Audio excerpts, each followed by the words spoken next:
my name is Victor Chevalier, and I am back in the gym after hurting my back. I had a double disc herniation and fragment in the spine, and I'm going to go over some of the things in a series of videos that I have used to get myself back in the gym. This is not medical advice. This is not meant to reduce your pain. This is simply to show you some of the things that I have used to keep myself mobile and active in the gym.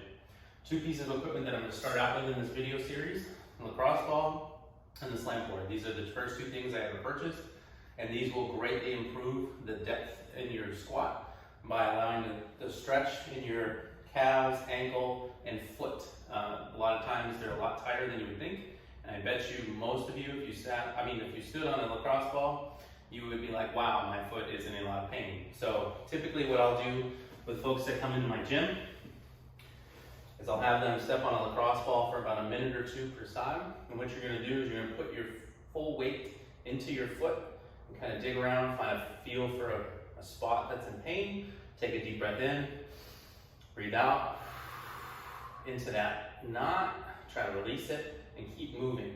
I also recommend stretching the toe and then into the ball of the foot. You can kind of go back and forth. No more than a minute or two per side should be sufficient. And then in conjunction, I like to have them step on the slant board. Ideally, if they have a Metcon or Converse, some sort of flat shoe, they should be fine stepping onto the slant board.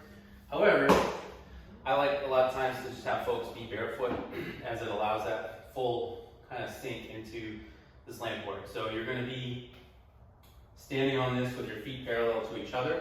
Don't be pigeon-toed out or anything like that. So feet are going to be straight, and then you'll notice that my hips kind of want to rock back. So you've got to tuck your pelvis underneath your spine, posterior pelvic tilt, right? And then tight ribs, shoulders over hips, and then just stand there. One of the techniques that I've used to get this in a lot of times, because you need about 5 minutes a day, is I'll have it in the bathroom, and I'll use it while I'm brushing my teeth, for example. So I know when you're first starting out, this might be pretty difficult where you want to keep sinking out of it, but just be patient. What you find is that over time, you'll get more and more flexible in this range, and then you can just brush your teeth and get ready. One of the other things that I find is difficult is when I transition to a new level, I will be kind of a little tight, right? So I'll be like, ooh, I'm tight. So what I'll try to do is I'll get up on my toes, and then I'll keep that same posterior pelvic tilt, abs tight, shoulders over hips, and then my heels aren't really in contact. So what I'll do is I'll take a breath in, and then as I breathe out, I try to sink into that board, keeping that alignment. And it might be pretty painful the first few times, all right? Once you kind of reach level 2, you should have adequate ankle dorsiflexion to get a good squat. Level 4 will just be overkill, but I like to get all the way to 4 and make sure that it stays there. So like once you kind of get the mobility, I only maintain this maybe once or twice a week.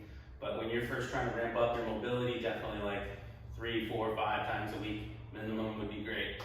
I hope this was helpful, and until next time.